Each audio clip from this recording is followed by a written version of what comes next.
welcome back to Qweshunga. My name is Penelope Sanyu and I am here to inspire you to live, to play, and to be inspired every day in your life. I am so excited that you have chosen to be here with us today. Life has been tough these very many years, and today we are talking about something very exciting. I have learned that in the years that I have lived, there are not few, please note, they are not few, but in the years that I have lived, the constant transitions that we go through require different grace, they require different sets of friends, they require different levels of prayer, different money, different things. And so how we prepare ourselves for these transitions and how we live through those transitions, how we survive through those transitions, how we pick ourselves up after not surviving and still continue to try to live is as important as living life every day. So today, I am delighted to host a very good friend of mine that I have not seen in a long time. So she will tell us why she disappeared, because I know that she has also been going through the emotions of transitions. But I last saw this beautiful woman a long time ago. So I'm delighted that we're having this conversation together today. And I hope that you pick and learn a thing or two from her wisdom, because she's an intelligent person. She is moving things in this country and people, not just things and people. And this conversation is proudly sponsored by the Agandi Studios, and I cannot wait for you guys to delve in with us. So I will not talk about my guest, I'll just allow her to introduce herself. You're very welcome, my dear. Thank you so much. Thank you so much, Penny. I am so honored to be here. First of all, when the invite came through, it was on WhatsApp, I'm like, really? Really, me? Yes, and you're right. We haven't seen each other in a very long time. Life happens. Life has been happening. Daunting. Yes, so I'm also glad that we didn't have this thing of, I have not seen you in a long time. What have you been? Yeah, why are you lost? Yeah, so, there's that understanding of, life happens. We are both at different paths in our journeys. So, there's that appreciation. And yeah, I'm so glad to be here. I look forward to adding some value to your viewers. I hope I do. My name is Allen Subi Semper. I am a communications expert. I do everything communications, digital, internal, ATL, ABL, everything. So she'll be marking me while we do this whole communicating thing. Interpersonal, yes. So I do everything communications, but I also manage a movers company called the House Movers. We delight in settling people in. We come to your space, we pack up your things, we transport, and we deliver you to your new place. But you people, first wait, did you hear what she said? Like, we delight in settling people in. Do you see how you sell your businesses? Anyway, moving on, back to the Mulamwa. I am adding value already, yeah? Yes, so yeah, that's a brief introduction. But I know a lot will be unveiled as we go along. So Allen, I specifically asked you to come and have a conversation with me because I believe that you're extremely. So one, you're in a very influential space, the communication space. Everybody is constantly talking, everybody is constantly saying something, selling something, buying something, and you're right in the heart of these things. But also because I have been part of some of your journey and witnessed some of the experiences, some of the joys and sadness and some of the things that happen. And I thought that it's important for us to have a conversation around the things that I struggle with, that you probably struggle with, and some people out there are probably struggling with. And one of those things is, for me, settling into who I am today. Because growing up, I had this whole illusion that by 30, I'll be driving the latest Mercedes. But can I even be in Uganda? Let's start there. You guys, life is a joke. Anyway, you're like, I will have relocated, I will be driving this, I'll be earning this, how many figure salary. What? friends will be flying to the Bahamas for birthdays and stuff. Like, Oh, yeah. all these dreams. And then you arrive at adulthood, which I think is the phase we are in right now. And someone oversold something to you. Like, things are not as perfect as you hoped they would be. And maybe that's okay, but I am not comfortable in that space. And so when I see Alan thriving, I'm like, she must be doing something. Like, she's not getting these things, just for just. How do you manage the pressures of these transitions? Because the girls that we were, 5 years ago, are not the girls we are today, right now. We are wiser, maybe dumber. We are, different. We've evolved. And yet we are still stuck in that past of trying to be that girl that's going to marry a tall, rich and handsome man, that's going to fly all the time and be everywhere that I need to be when I need to be without worrying about money and worrying about anything. How are you dealing with the transitions to adulthood? First of all, you have mentioned all my dreams. Yeah. So, I'm sure we had those dreams, high school, A-level, university, because then you don't have any pressures. Life doesn't demand so much from you. All you do is dream. And I think it's a good thing to dream. Mm-hmm. It's a good thing to be ambitious, because then we worked hard. We're like, because then we were just told, read your books, work hard, you're going to achieve this. So we indeed work hard. We get good grades. And then, we start out. And you're thinking, my first job, I should get, because then $1 million shillings was a lot. Yeah, I should get $1 million shillings. Yes. But then internship sampled you with like 50K a month. If at all. If at all. Because some spaces never even give that transport refund or anything. Yeah. So now when a boss says, there's a placement here, but we have 300K, 500K to offer. And you're like, no, it's fine. I'll start here and then grow big. I have my good grades. I will, I'll get there. Mm. And then, life happens, and maybe not in the way that you expected. So I think that's a story of so many of our lives. Mm. But you also pose a very interesting question to do with how you cope, how you don't get depressed by it, how you actually maneuver. Because incidentally, before I came here, I was on the phone with someone for a very long time. I was at work when they called earlier, and I couldn't talk to them, but they really needed my help. And they started the phone call with, we do not know each other, but I need your help. And they're hysterical. And then later on, when I settle down, I call them back, and I'm hearing things that at the end of that conversation, when we were praying, I thanked God that He has allowed me to go through some things, because then I was you knew how to respond. Exactly. You knew how to everything respond. She was saying, I was saying, I've been through that. I have been through that. And the fact that I'm here should show you that you're going to be fine. You're not dying today. You're not. You're actually going to be so fine. Yeah. You'll receive so many of these phone calls, and you'll be able to feed into those people, encourage them. So yes, that's how I'm coping, looking on the positive side of things all the time. Still dreaming. I don't think it's a bad thing to dream. So, even right now, when puzzles seem to be falling in place, I am still dreaming.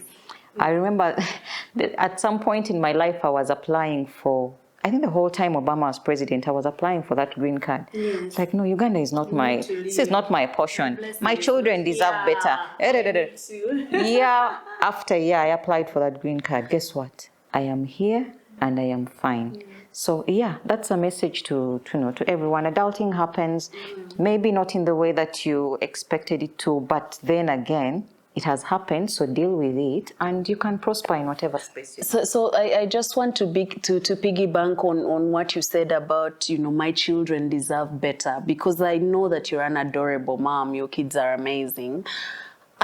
Let me just go there a bit. How do you protect your children from these pressures? Because unfortunately for them, their generation has more pressures than we did ever have, ever. I was content going to school in my shoes without socks or, the uniform torn or whatever. They can't do that today because kids have iPhones and iPads and all the eyes. And if your child cannot afford these things, then the pressure is constantly, kids have sleepovers. We never did these things. Kids now have all these things. They are throwing pajama parties and I don't know what. As a parent, because that's also another transition. Like, I never had these things. So why am I? Now my kid is expected to have these things. How do I condition them to know that life is not that automatic, that what you want is what you get, or whatever you ask for is what you will have?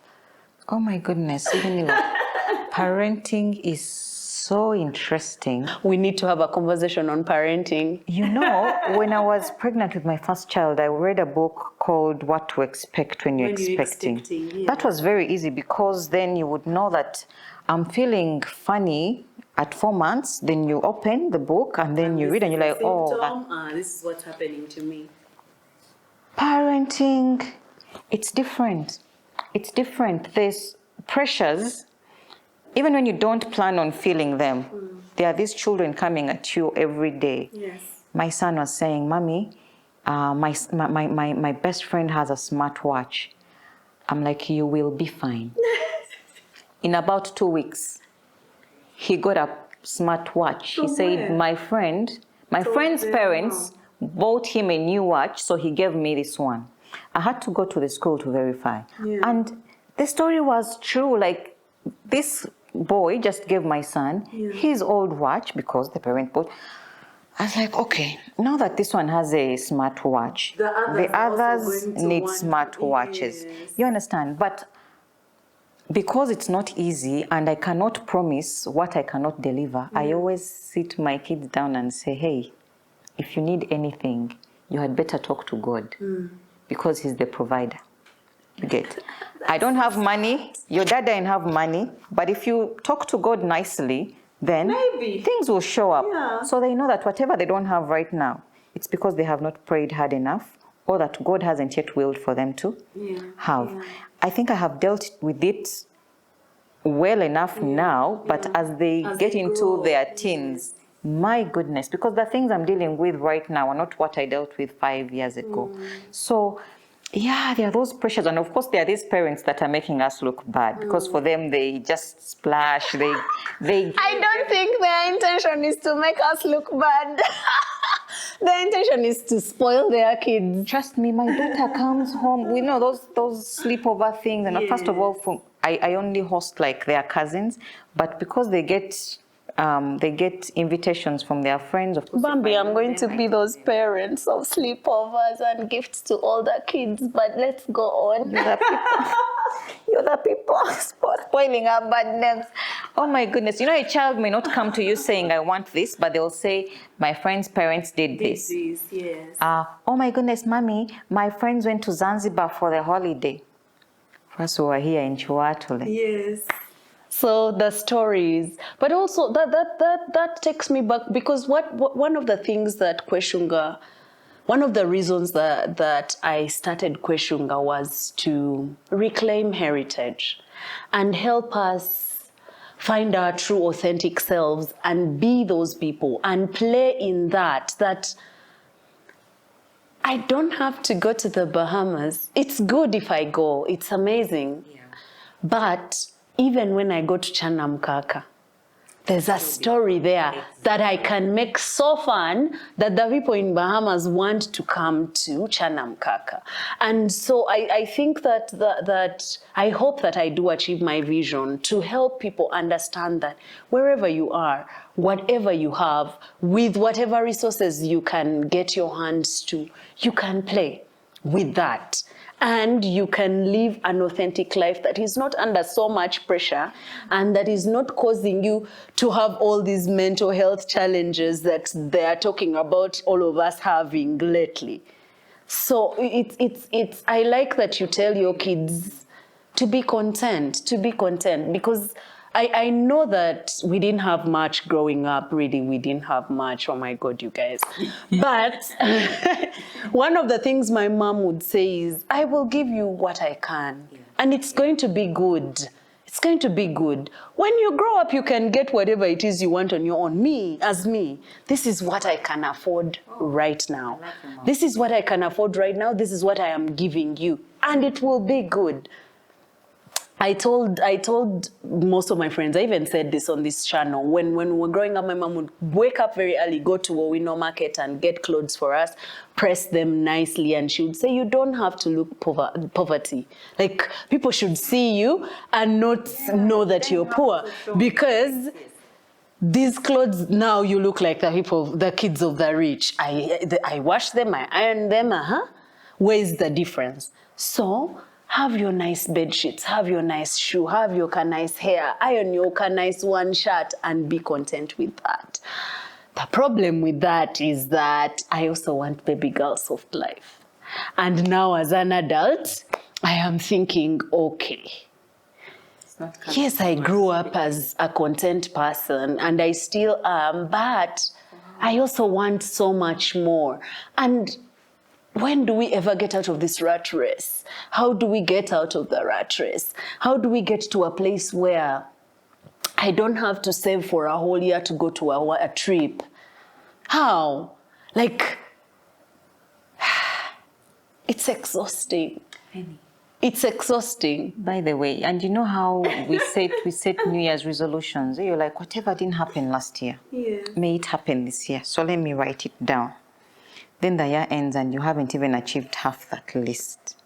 It can be really demotivating, right? And the pressure also on social media. You know, you're on TikTok, you're on Instagram, you're seeing all these people with flawless skin. They're telling you, we use these products, you try them, they don't work.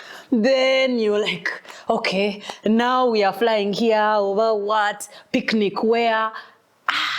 And you're constantly in this, am I enough? Am I doing enough? What am I doing wrong? How can I do more? How can I do more? And those temptations lead us into things that I don't even want to talk about. But you've been in the workspace a while and it has shifted now, because even work as we know it or as we knew it is no longer how it is.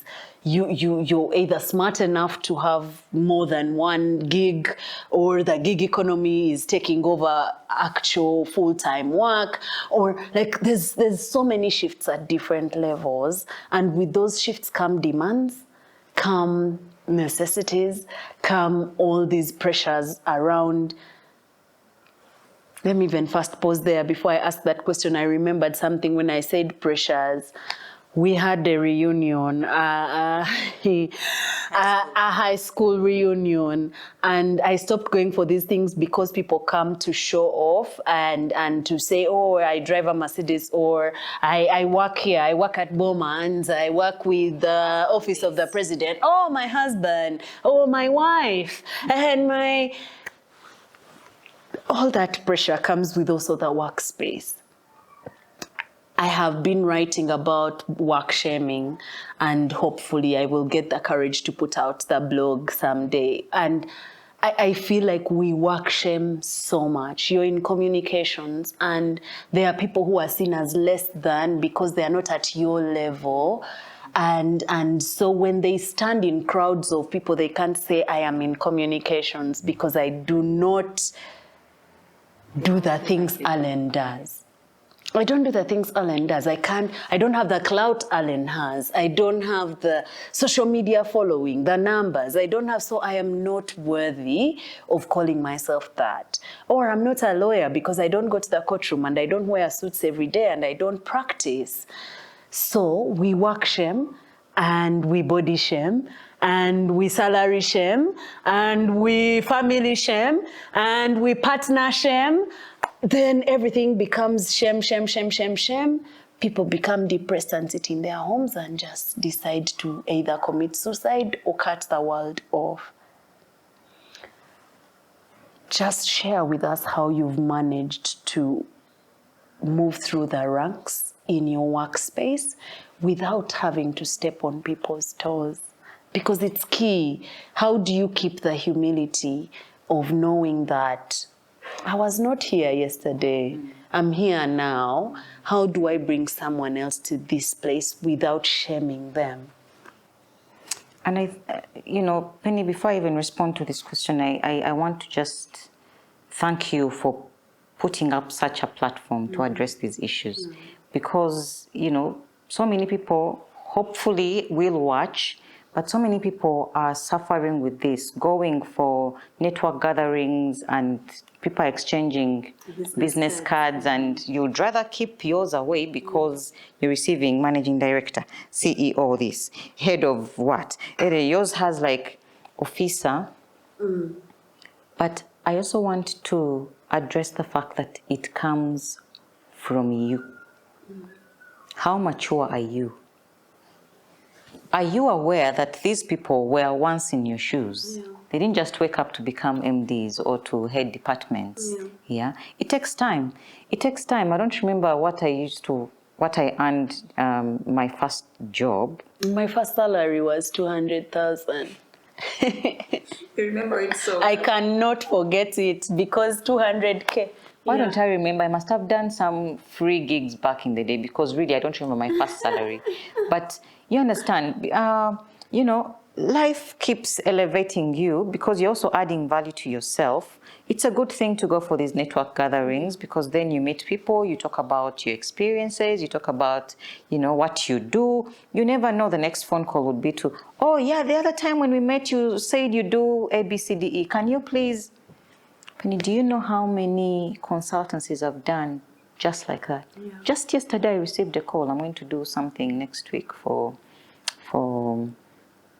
in the space of mental health. Yeah. But, it's because, I've put myself out there. They know I'm a communications consultant, Be mature enough to put yourself out there because if you stay in your room and say, I'm not going to go, there's so much, I'm going to avoid social media because they shame people out there. You're not putting yourself out there, so no one knows about your competences. Yeah. Yes, yet if you put them out there, you never know. So it's really about how mature you are. But then I also know it's not a one-day's job.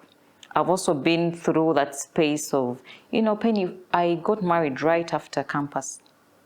I'm actually doing my master's right now. Yeah. I have done some courses in between there, but I'm while people that left, just waited a few months and then applied to do them. I was getting married, I was having children, everything stopped. And I had my children very quickly. Before you know it, they are going to school. You're not saving up enough to put yourself back to school, But I've had to jump out of it and say, okay, now it's time to focus on Alan. While the children need, education and things like that, I need it too. Yeah. I need to attain this. I need to be competent in these areas for me to be able to take care of them. Yeah. So I think we all have different journeys, but we need to embrace opportunities, to seize them when they show up, not to close out doors on, things that may bring some bread on our tables. I really think so. So what if they shame you? A salary, is it body? You know me on social media. Some people think, actually, if I didn't put it out there that I'm short, some people may think I'm so tall, I'm a giant because exactly. Shaking tables. Yes, I need to put myself like, really, no. I may be short, but my speech is not. Yeah. Yes. No, you mentioned something about getting into marriage early and life stopping and everybody else's life is going on. I just want to go back there a little bit because I feel like sometimes I struggle with the relationships that I built back then because we have evolved as people and yet we still are stuck in the way we run our relationships then.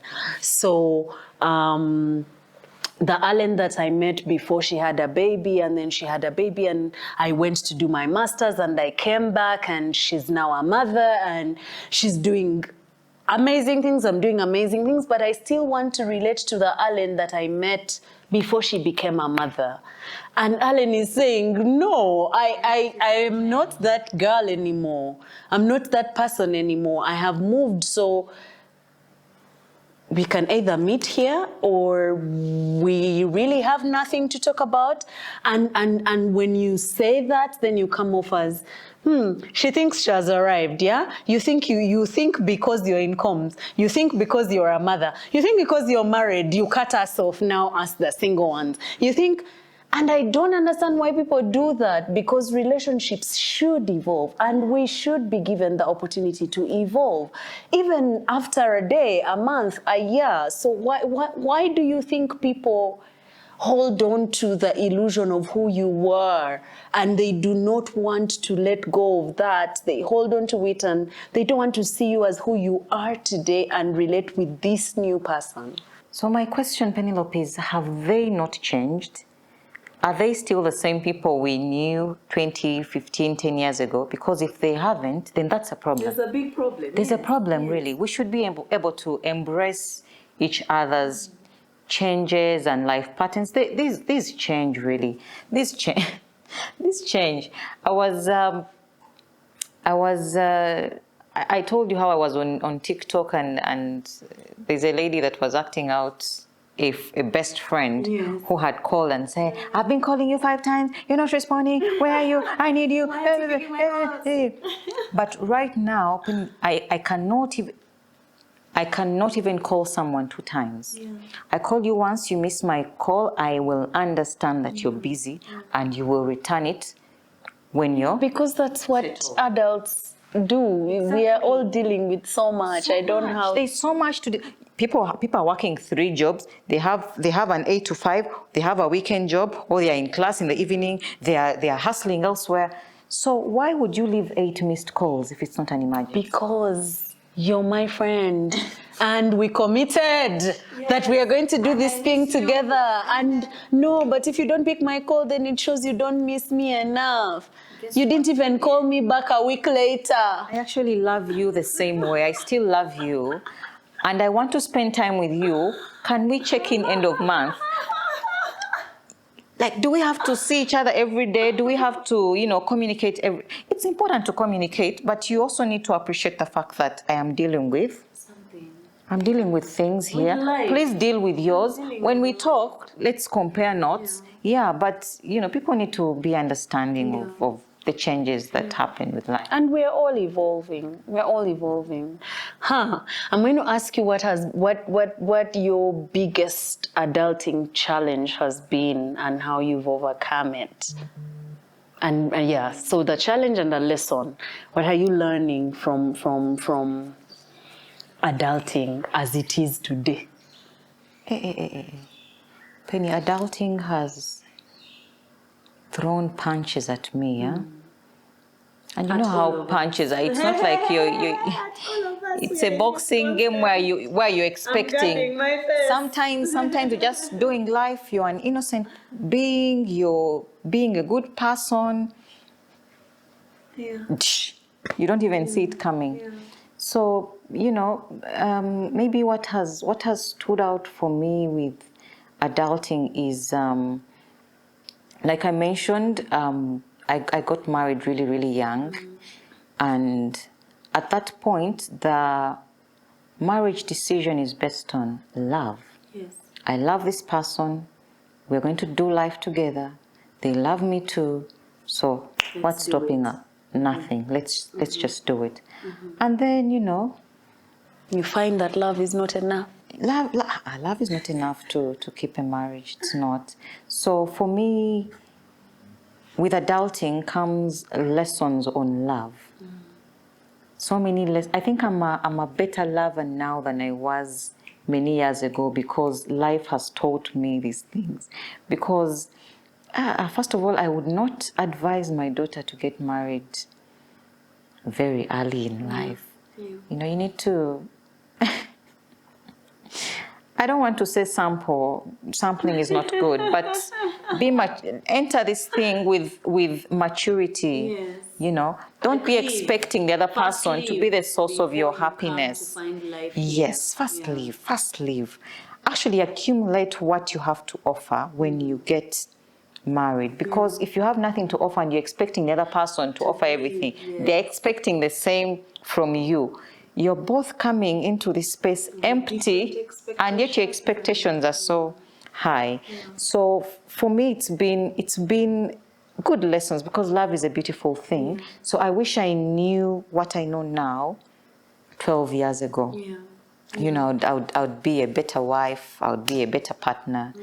Okay, I am those things. I am a good lover and partner, and right now. But I wish I knew them then. So maybe my message to, there are people that take a bit of time to get married. It gets to 26, 27, and you're wondering, what's happening? Yes. What's happening? Then you start, a colleague, you're saying, what up? I don't feel like people should be under any sort of pressure, because, God's timing is perfect. And then allow yourself to grow and learn from your single life, because that teaches you so many things. I wish I had been single longer. Yeah.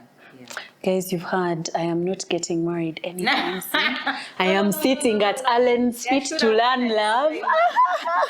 I'm sitting at Alan's feet to learn love. Oh my gosh. Yeah, like leave. I like what she said. Leave before you get to live with another person. Like, explore your life, enjoy it, have fun, and enjoy being single. That's my takeaway.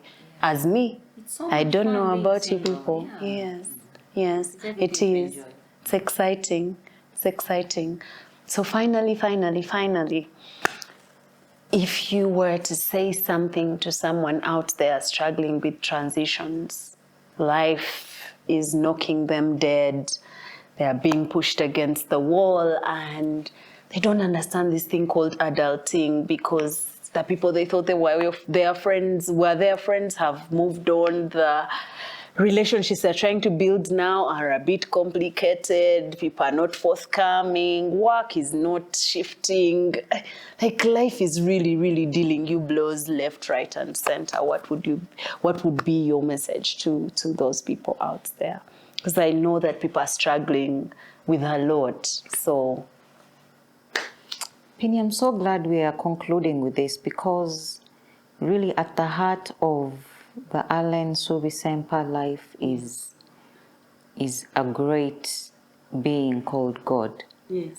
So I would really draw our audience and the people going through such ambiguous statuses to God, because, He sets things straight for us. I don't know everything in life. I don't know.